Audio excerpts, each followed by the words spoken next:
The reason we exist is because you cannot stay ahead of all threats. So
Hey, what's going on? You hear E-Tech Millie, and It came to my attention that yesterday's session was not as good as it should have been. So because of that, we're going to be redoing week 2, day 1, session 1, and we're going to make it a 4-day instead of a 5-day. But we might even slide Saturday and work a little bit Saturday, depending on. But yeah, so from here with the hydraulic system, that's what we're focused on. And there are, well, most times as technicians, all you really need to know about is the master cylinder reservoir, and then dealing with hydraulic lines. Those will be the main things. And then the hydraulic lines going towards the calipers or whatever braking adaptation you do have. Just being able to identify like anything's going on with it. But yeah, the hydraulic system is the part of the braking system, and it is the oil that is in the reservoir of the master cylinder. And right there it has a line that says min and max. It's good for it to be in between there. And the reason why it is because like what happens if you fill it up past the max, when it's actually doing the pressuring and, you know, refilling and going through its routes, is actually doing more damage than good. So that's one thing that even everyone needs to know, period, because let's face it, we all drive cars around here. You know what I'm saying? Like, some people don't. Unfortunately, they gotta take the bus, and if they have to take the bus, they might as well learn how to fix a bus. But they're not gonna be able to do that because half their day is during transit. But yeah, let's move on. So we need to focus. When we talk about engine block later on, we will be focused on the engine block health. Engine block was what we focused in on week 1, day 5, session 1 and 2. So we are going to be talking more about that in about 2 weeks, about engine health, as far as being able to diagnose and figuring out from there. We are also going to be running in a workshop. We're going to clean off the old NPR engine, and then after we clean the NPR engine off, we will be going through a few tests to determine, the how, stress fractures or any kind of maybe even the surface head might not be right. You can see if it quote unquote needs to be machined or not. Because if anything's going on where the engine, the top deck, if it is any kind of imperfections, it may be able to get resurfaced at the place they're at, or they may have to go get it machined. There are I believe applications that may be able to help, but even then you got to be like, hey, let's go ahead and test it out. And after testing, you'll be able to determine. And really, I feel like testing out a equipment, stress testing, is like some of the best skills to have, because the last thing you want to do is to put everything back together and you still have a issue. And then it's like, okay. Because like, I'll give you an example. With the F-350, when I took out the guts in order to fix that fuel line. With that fuel line, it's like after I replaced the fuel line, I got the new Banjo bolt. I put the Banjo bolt in with the proper washer, which was a plastic type washer that I believe is like maybe F1 or something like that provides. And after that, the top, I had finally got the top right. And you know what I'm saying, and it was still leaking, and I'm like, dang man, I gotta take that all back apart. So then now I know you don't have to put everything back together. What you're gonna do in order to stress test a system like that is you're gonna crank it where it's just on, and then you're gonna go outside, visually see it. It's good to have 2 people, honestly, or maybe even have a camera set up.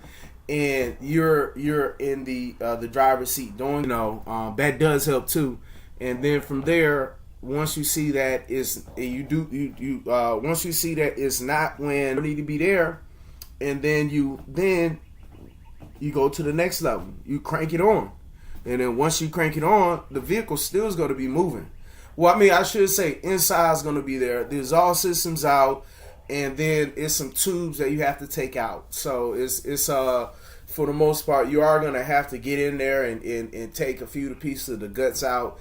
And then that's after you stress test it. Like, it saves time.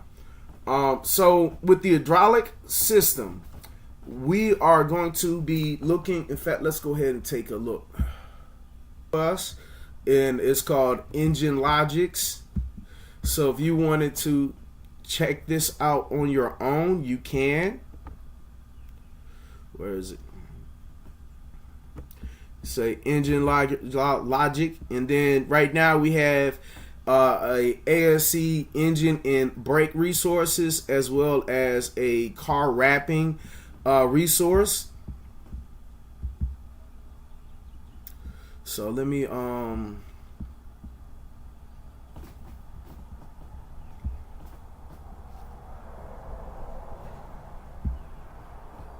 normally ask me, like, because with this one right here, I'm at least be able to look at stuff, you know, manage access. That's what I'm looking for. Anyone with the link, yeah, they get the viewer, yeah.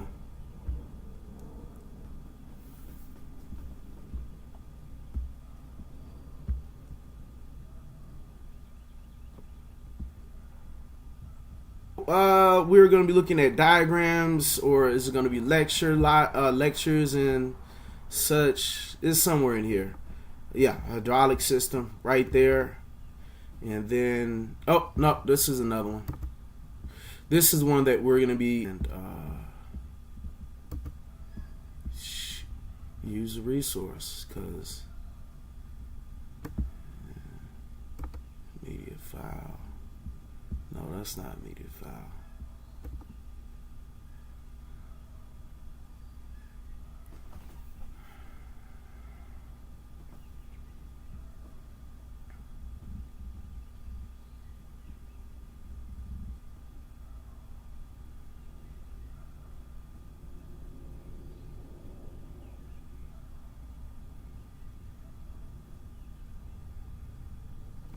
Yeah, that's you know what, we're gonna worry about that later. Let's look at this one and scroll down. So this is by Toro University. So we're just really going to be focused on circuits and components, maybe schematics. Circuits and components, hydraulic systems. This study guide will discuss basic hydraulic systems. We will look at, learn about various hydraulic components in their function. The hydraulic circuit, whether it is simple or complex, uses the basic hydraulic principle discussed on the following pages. So looking at this is in its liquid form. So a liquid assumes shape of tube. A liquid can assume any shape and be bidirectional. Fluid is able to flow in any and all directions within a container. So when we talk about this Pascal law, the Pascal law is pertaining to forces and reactions. So as you can see that there's two different pistons on both sides, and then one piston, which is the force, is pushing the fluid to the other piston side, and the other piston is coming up. So the downward force of piston causes oil movement or flow in the tube. Pascal's law states that when a confined fluid is placed under pressure, the pressure is transmitted equally in all directions and on all faces. And then it says, by applying a force to move the piston to one end, the piston on the other end will move the same distance with equal force going against another equal force. So that means that it is something that's big. You're going to have to use a lot of force to stop something that's big. So what we like to think about is how to make life easier. So let's go ahead and talk about how we can use it to our advantage. So with this image here, we have the advantage in workforce. So we have 10 pounds of pressure, downward pressure, gravity going against this piston, but this piston is 4 times bigger than the other piston. Okay, that's one thing you notice. This piston is probably like, I'll say, a quarter or a third of the size of this piston. And then you see as the liquid force is pushing down, it's coming down, going through, and now it is able to push more force than, 4 times or whatever more force, due to the fact that they are, more force is needed than they're not equal. We need more force. So is force, and then this is the 10 pounds is needed. Piston raised 10 pounds, load 1 inch. Piston area 10 square inches. Discussed on the previous slide, and use containers or cylinders of different sizes. We can increase the mechanical advantage a very heavy object while exerting a small amount of force on the handle of a hydraulic jack. The animated illustration shows that 1 pound of force exerted on a 10 square in piston. The mechanical workforce advantage in hydraulics can be thought of as leverage. So think about the seesaw. Think about the seesaw when you're on the playground. But it is hydraulic leverage. So when we talk about the basic hydraulic system, so again, we were referring to earlier today, we were saying that the reservoir is the main thing that mechanics have to check out for. Access right there from the top. And then we have one check ball. It has the pump right here. Then we have another check ball. So it's like one check ball before you get to the next piece. And those check balls, I'm assuming you can check stuff with the check balls. So let's go ahead and move on. So the hydraulic jack, this is the hydraulic jack. This will be the part where we are pumping.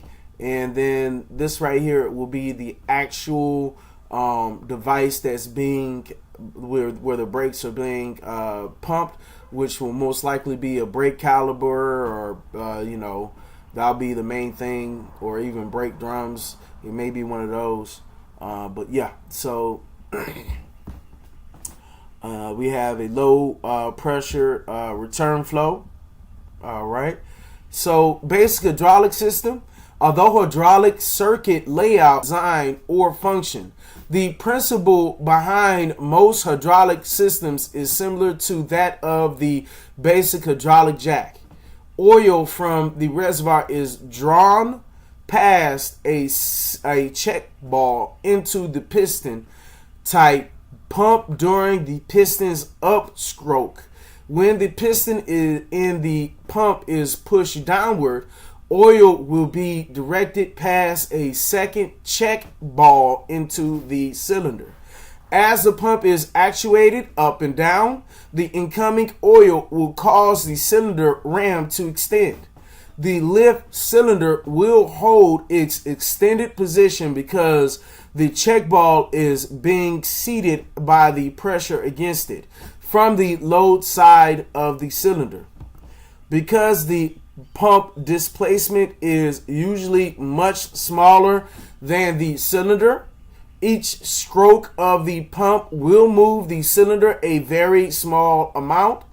If the cylinder is required to move at a faster rate, the surface area of the pump piston must be increased, or the rate which the pump is actuated must be increased.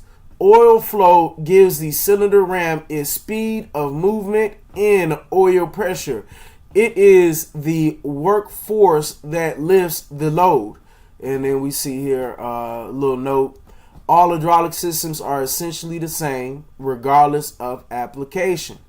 Their fluid, a pump, control the flow and the work. All right, so again, the action to do the work. So when we talk about valve, that's like turn on, turn off type stuff, control the flow. We talk about the pump, that is the force that pushes the fluid, which will be in a vehicle what? The brake pad. We have a hydraulic system that we're looking at. This is the reservoir.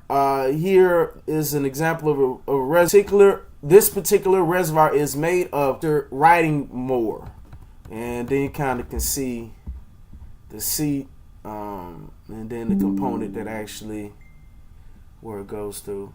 Oh, okay. Somebody asking about the NPR. Let's go ahead and move on. And so, if you like to learn more about this, you can go ahead and do so. I recommend when you do read, because it's 44 pages, so I would read the first 12. Yeah, I'll read the first 13, and then at that point, that's all you really need, because it's not like unless you plan on all that's needed. So this is an example of the wheel motor and the filter, which is really the check ball. Then you go and it moves the fluid through. We get here. Lines are going to the wheel motors.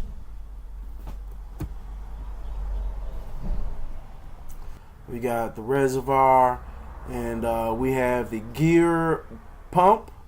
We have a relief valve. Not exactly sure, but I guess that's showing. Oh, in fact, those are the pistons, brakes, or whatever, and then it returns back to the reservoir so it doesn't overheat. Because you gotta think about it, like when we're pushing that pedal down, that gas pedal, and then we hitting that brake. Yeah, I can see that. Valve consists of the valve cartridge in the solenoid coil. To disassemble the valve, remove the coil assembly and then carefully unscrew the valve body. The O-rings and seals should be replaced whenever a valve body is removed or replaced. This right here is most likely the master cylinder that they're showing.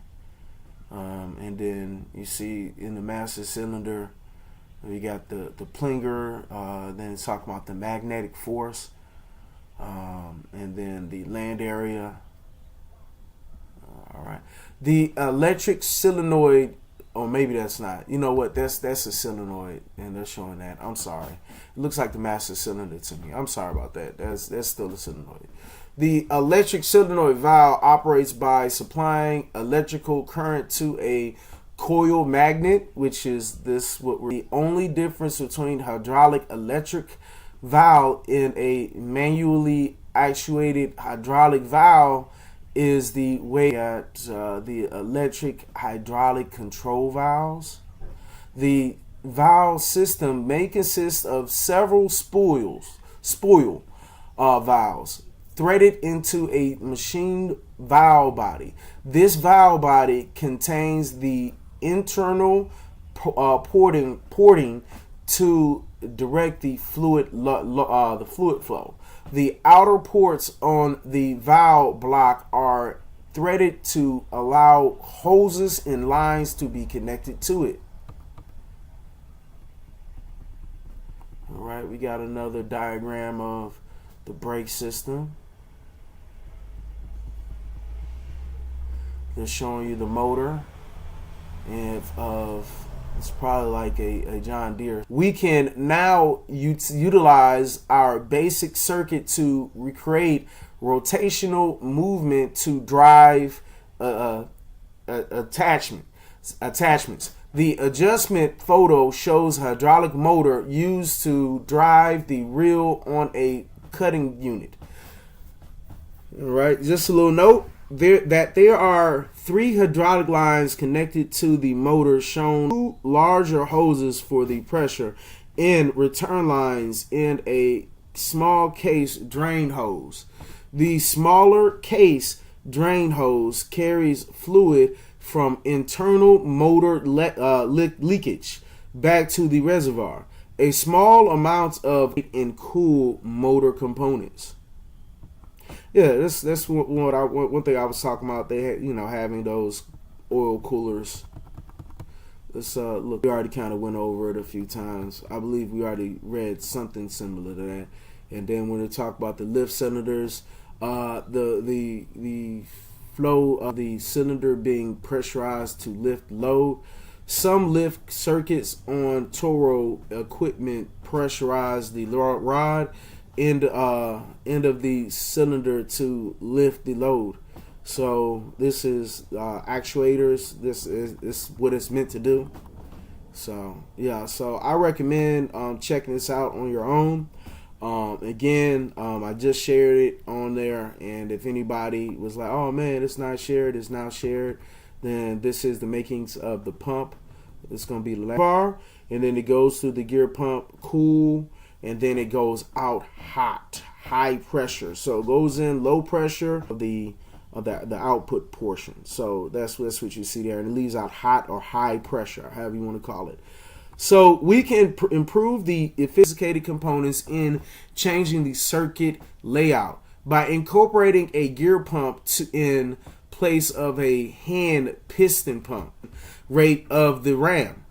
The image into the right shows a cutaway view of 3-section gear pump. We can see the gear sets for all 3 sections in the input drive shaft. A gear pump is a positive displacement pump, meaning that whenever the pump is turning, the pump must pump oil. If pump flow is totally blocked, sudden failure of the pump or other component will occur. As the gears in the pump rotate, suction is created in the spaces between the gear teeth to the discharge port of the pump. At the discharge side of the pump, the gear teeth. Okay, so a little note about the pump. Note that the pump creates flow. The pump by itself does not create. Okay. So yeah, man. Please do me a favor and check that out.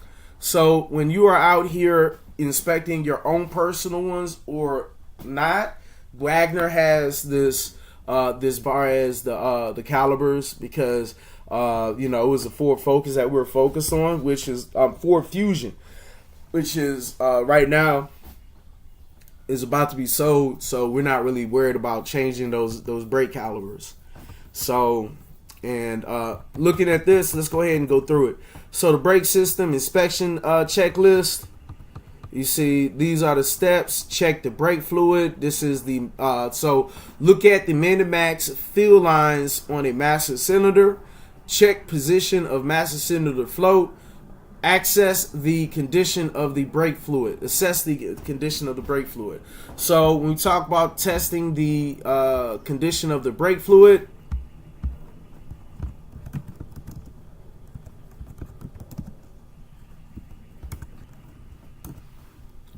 all right, this is what we're referring to, and all right, this would be a great, right. Hold on. We can maybe able to use this one.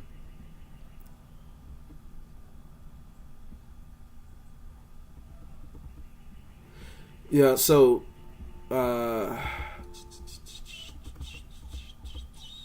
okay. Let me do the opposite then. Okay, that didn't help. All right, so as you see right here, these are the brake script pads, and I believe it's copper base, I guess. And from here, you see that it has something more white. That means I'm not exactly sure. We need to go ahead and look at what it's saying as far as, because I don't want to mislead many of them. I could see like you just want to get that many. So yeah, I'm not, but I just know like when it comes down to it, if I'm assuming I've used it before, but it's been a while. The lighter the color, the better, and then when you need to get rid of it, you need to do something. That's we need to do something with your brakes. So then after that, it also has, not exactly sure what that is used for, but it would be nice to check.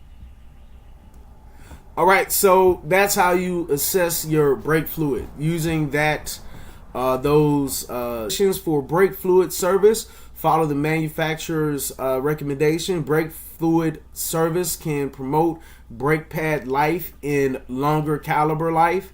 When contaminants build up in brake fluid, they migrate to the lowest part of the caliper piston and can cause the caliper piston to bind or seize, which can shorten brake pad life in super dirty for the most part. That's basically letting us know that we have a lot of contaminants that may be impacting the brake pads residing in the bottom of your piston that may impact your ability to brake. I feel that you can kind of check them if it's kind of open a lot of times. At the same time, you have to consider you are trying to determine from the outside, do you have any brakes? You can technically use okay, if the brake pads is this thick, then it has minus this and then that. At the same time, a lot of times it's better to remove the wheel assembly, and then all you're gonna do is you're gonna basically take the same kind of pen and kind of look down and down there. Yeah, but that's if if it's a personal type deal. With their setup, they're telling you to remove the brake calipers, remove the brake pads from anchor bracket, and examine the brake pads. And my thing is like, if you're gonna go that far, you might as well replace them. So it's like, if I'm gonna take them off, I might as well replace them if you've already been having these issues. Because if the rotors are messed up, please believe the pads most likely are messed up too. So let's go ahead and look at it. Inner and outer pads should wear at the same rate. Uneven wear can indicate seized slide pins. Inner pad wear with a like new outer pad can point to the caliper piston dragging and not releasing when the driver takes foot off of the pedal. So essentially, if you it's kind of like what they call it, reverse splitting, half splitting. So all you're doing, you're tracing what could possibly be the issue from where the pad is getting the most wear. And they're saying, like, if significant damage, it may be an indication that there's a seized slide pin somewhere in the brake caliper when the person gets their foot off the brake. And that Ford Fusion, I do feel that, like, it was like times like the Ford Fusion, it drives great, but when you get into like heavy traffic, at that point, the heavy traffic will make it so that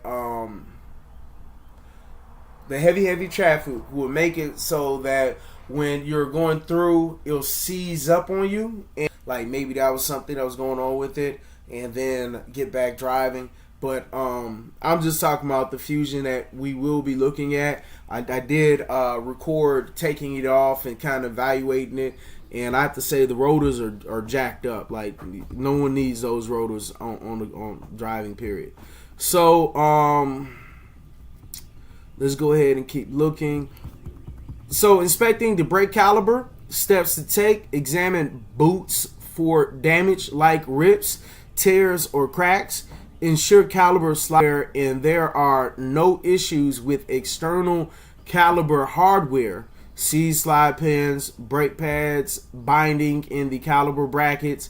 The cause could be seized caliper piston or a restriction in the rubber brake hose. If the piston is hard to move or won't move when pushing the brake caliper piston back into the blade screw loose. If the brake caliper piston now moves, this indicates a restriction in the rubber rings or will not move with the brake caliper fluid bleed screw loosened. This indicates a certain internal to replacement is required. It is also necessary to perform a brake fluid air bleed procedure at the caliper. And after that, we're gonna have to a lot of just unevenness of the rotor, and especially to my understanding, the edges. Depending on how the edges are, if it's a lot of like wear and excessive use of the circular rotor surfaces for rust, and then like we're talking about, replace rotor if surfaces are excessively worn, abutment clips set, clean any signs of rust. And then things you need to consider: if the rust isn't removed, it can cause the brake pad to bind in the brake and could contribute to uneven wear. So that's the front side. In my mind, if the front side that jacked up, go ahead and replace them. Just go ahead and replace them. If you love your life. If you love your life. All right. So we kind of went longer than I expected. But what we're going to be the science of the hydraulic system views. We can watch them, and I do have some videos set up, but we're going to be watching more of that. All right, and then all the rest tends to be short. So this is going to be, let's say, 9, 12, 24 minutes. So to Kobe, we gonna Kobe it. Let's go.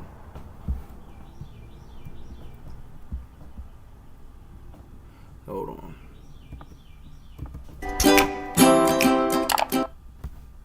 Hello everyone, this is Ms. Pneumatic here. Today's topic is a hydraulic, as well as its pros and cons and the field it can be applied to. What is the hydraulic system? It is a system that uses fluid energy made by compressing. All right, as you see, it's saying, what is the hydraulic system? We talk about the hydraulic oil, the compression, the fluid energy, and then how it goes into the motors and the cylinders. And hydraulic motor. It is character at times and turn it into a great force depending on the use and application method of this force. Heavy equipment, including excavators, cranes, and trucks, helps lift up or move a load easily and safely, which can be controlled precisely as well. Let me go through the units consisting of the hydraulic system. The hydraulic system can largely be divided into 3 parts: a hydraulic generator, hydraulic controller, and hydraulic drive unit. Let's begin. So as you see, it's saying it's 3 components of a hydraulic system: the hydraulic drive unit, the control unit will basically have the valves that they're considering, the pressure gauge, the check valves, and the actual pressure control valve. All right, in with the hydraulic and then after that, we talk about the hydraulic pressure generator unit. That'll probably be where it's cooling it to, where the oil tank is, the filters, as well as the motors, the hydraulic pump, and then this drive unit will be just one piston working. Or generator. A hydraulic generator comprises an oil tank, electric motor, and hydraulic pump. This tank not only stores oil, but also cools off the high temperature hydraulic oil through heat dissipation and removes air bubbles and foreign matters generated by circular pump. Connected to a hydraulic pump, it delivers mechanical energy to it. A hydraulic pump is what converts mechanical energy supplied by an electric motor generated at the pump inlet to soak up hydraulic energy supplied by an electric motor generated at the pump inlet to soak up hydraulic internal components. The hydraulic controller is where the direction of flow, speed, and pressure of the high-pressure oil generated from the hydraulic generator is being controlled before it reaches the actuator. The relief valve adjusts the pressure of the fluid generated by the pump to the set value. The directional control valve adjusts the flow direction of the fluid, regulates the flow rate supplied to the actuator to adjust the operating speed of the actuator. Last but not least, is where the actual operation takes place through the high-pressure oil. A hydraulic cylinder and a hydraulic motor can be found here as pushing, pulling, and moving objects through a linear and reciprocating motion. So far, we've looked over the components of the hydurities from working fluids and manometers for pressure measurement.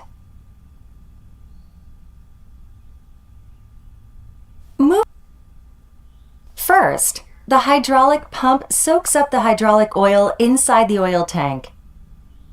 At this point, an electric motor connected to the hydraulic pump continuously transmits mechanical energy to the pump through reciprocating motions.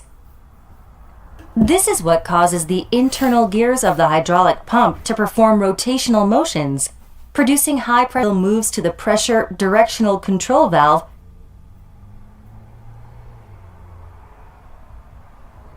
to controlled this way depending on the functions of the hydraulic motor. Energy is oil that has been complete with the pump is being so characteristics of the hydraulic advantages, such as fourth, automatically problems compressible than it is vulnerable to cause actuator output problems compressible than it is vulnerable to cause actuator output. There is a risk of it being ignited. Fourth, all bubbles and failure. This is because the effectively reducing as liquid is less compressibility. Let's talk about how it can be amplified to a large. It is earlier. It is as trucks, cranes, milling machine, forging. All right. Forging. All right. For trucks, drill, lath, machinery, which I feel like that I'm not saying is buckets, injection, and a whole lot more systems and devices. Top 6 differences between the pneumatic system and the hydraulic system featured above. If you enjoyed today's video, please subscribe to our channel and give a thumbs up. Miss Pneumatic channel is working together with KCC Precision.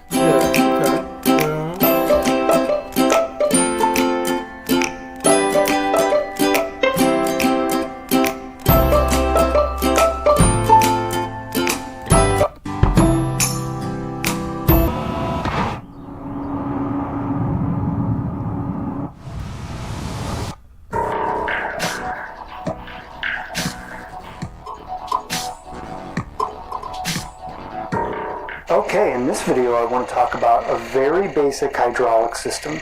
So I have the manifold in the system, every pressure line right now, here, and then flow back to tank. See that the cylinder is that's connected back to tank. With a four have also known or rained, but I kind of wish it was. Like with these jets, water can be very powerful. In hydraulics, it deals with pressure, or the plunger, instead pushing out, Pascal do.